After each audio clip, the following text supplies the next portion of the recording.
How to change n8n theme.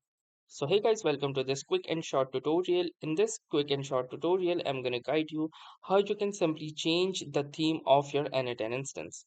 So as here you can see, since I run the my n8n locally, I have launched my localhost n8n instance. And now in order to change its theme, I'll simply go to settings. Within settings, I can click onto personal, and within personal, at the very last, I see this personalization.